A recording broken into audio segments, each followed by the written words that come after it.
Қазақстан Республикасының Мәдениет және спорт министрлігі Құрманғазы атындағы Қазақ ұлттық консерваториясы мен Қазақ радиосының бірлескен жобасы Халық қазынасы.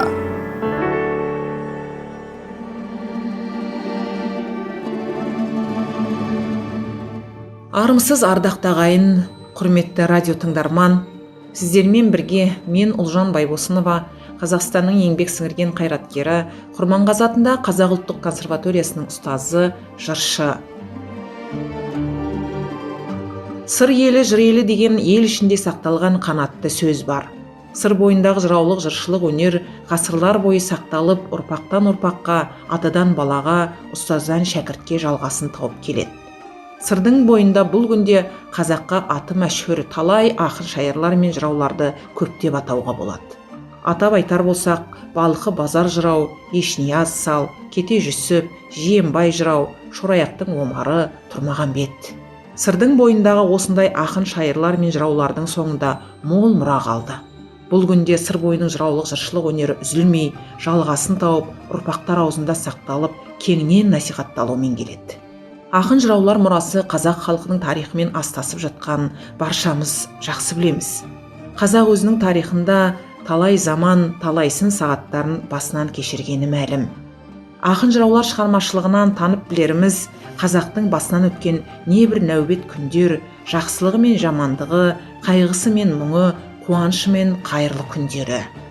Бұл күнде қазақтың ғана емес, барша әлемнің басына төнген індет баршамызды алаңдатып отырғаны белгілі. Осындай қысылтаяң сәтте өздеріңізбен бірге болайық, аз да болса көңілге медеу, жанға азық, рухыңызға демеу көрсетейік деген мақсатта бір ауыз өлең жырымызды арнауға рұқсат етіңіздер дегім келеді. Талай қиындықты басынан кешірген қазақ бұл қиындықты да артқа тастап, жақсылық күндерге қол жеткізеді деген сенімдемін. Баршаңызға амандық, саулық тілеймін. Сыр елінің атақты шайыры Шораяқтың Омарының жалғыз баласы Шайқыға жазған өлең хаттарын орындап бергім келеді. Шораяқтың Омары Шайқыны Ташкенге оқуға жібереді. Өзі болса бұл уақытта жазылмайтын ауыр дертке шалдығып, сырқаттанып жатса керек. Бұнысына қарамай Омар ақын баласын жігерлендіріп, ай сайын артынан өлең жолдармен хат жолдап жіберіп отырады. Хатының басы «Шырағым шын менен я саумысың қи» деп басталады. Бұл араб әліпбиіндегі 3 әріптен тұратын баласының Шайқы деп отырған аты есімеді. Баласына «Сапарға саяхат қып шықпайынша, отырып үйде жігіт аршылама. Қырып сал қыран тұқым болған менен, отырып үйде жігіт аршылама. Үйдегі түздегіден қорыққан менен, өлшеуден бірдем зият жан шығама. Артыңа алаңдама, алға ұмтыл, қартыңнан хат арқылы хал сұрады» дейді. Олай болса, елімізден үлкен үміт күтіп отырған жастарымызға медеу болсын деген ниетте осы бір туындыны қабыл алыңыздар. Шырағым шын менен я саумысың қи, басыңнан бағдара жатаймасын қи. Қарықсыз ақпа құлақ ақмақ болмай, көрінсен ысқалы сөз көңіліңе түй. Жасыңнан базар жайға барып тұрсың, өнердің қорасын қойшы бегінші. Ай сайын әр насихат аңлатамын, қауіп ойлап толқима деп қатпаған ми. Тұрғанда бидай бітеуі нан болмайды, терде тон болмайды көрмегені. Елде де талай адамы шыр ғой демей, әлемсіз іскаспайды тәркілдек бей. Тайыңнан тасақырға тайындадым, беліңді берік байлап айылдадым. Қайдасын отбасының ойламай ақсаң деп замананың қайымдадым. Жастардың алдында бір күдер бар, қайырып жаудан жылқы айырғаның. Шырағым қатарыңмен қатар жүрсең, онда сен қар теңбегін қайырғаның. Егерде ақпа құлақ ақмақ болсаң, қайтейін бас белді.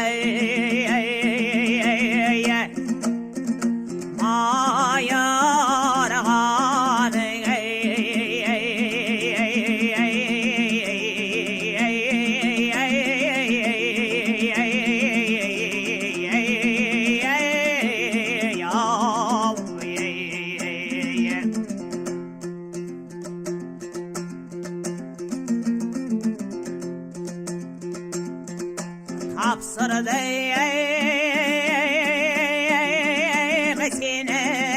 қып бір құдаға ерте кеш еңбегіңе ел доғадар.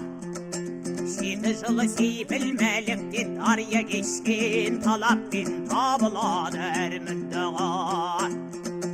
Ақбалы ілімдінің зият болмақ үлестені кезіңдегі алысы бағар.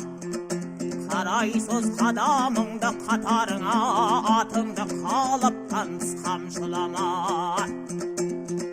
Сапарға саяхат қып шықпайынша ой отырып үйде жігіт аршылама.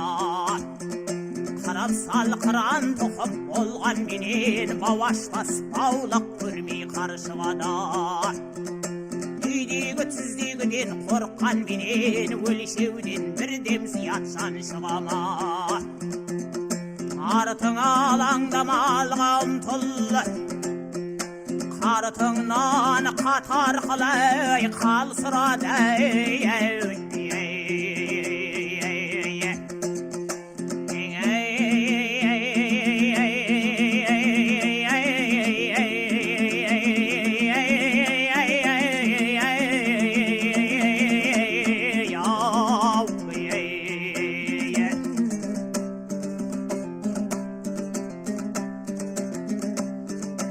Шарағым қырық етіп қалды бір ай, жұмыстай көрген ермін талай ірі. Өзгеріс бола қойсаң өкінерің, бағыңа аяғаң өліп қалсаң тірі. Бір ауру бір күншіл қадауатай болмасай көңілдің жоқ титтей кірі. Жанынан жаман ұстай дегенде яуған әзірге өмекеңнің шын пікірің.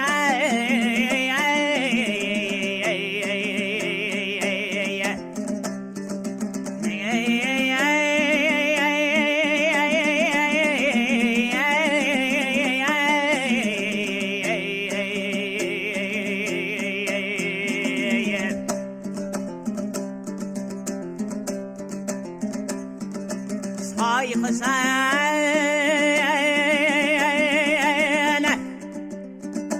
төрт бол жүрмей екі көзің, папаңның поштар қолы күтіп сөзін.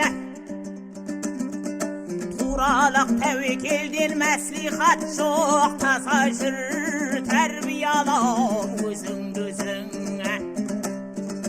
Іліммен байтақ елге басшы болған алаштың алжадың аулы қызына. Бұл күнде бағландықтың керегі жоқ, қалайда ғарыпшілік көргіл кезін. Наданға оқымаған бәрі бірің, сарының сарап білет алтын жезін. Әрістің ақырын күт сабырлық бел санаулай саңлақтардың ет мінезін. Әр кезде уағызыма қойғыл құлақ, сен көшеп менің қоян болған кезім. Есің ал ертелі кеш бұл кеңестай жауырған ағыл жамбуыз берер төзім. Папаңның көп жазуға қалі кеміз аман болы, қайда жүрсең аяқ өзім.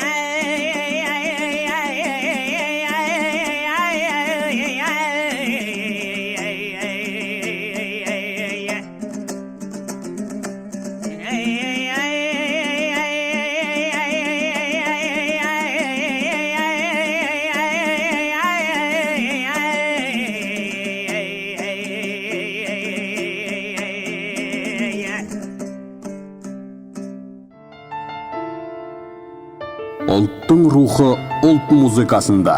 Сіздер Құрманғазы атындағы Қазақ ұлттық консерваториясы мен Қазақ радиосының бірлескен жобасы «Халық қазынасы» хабарын тыңдадыңыздар.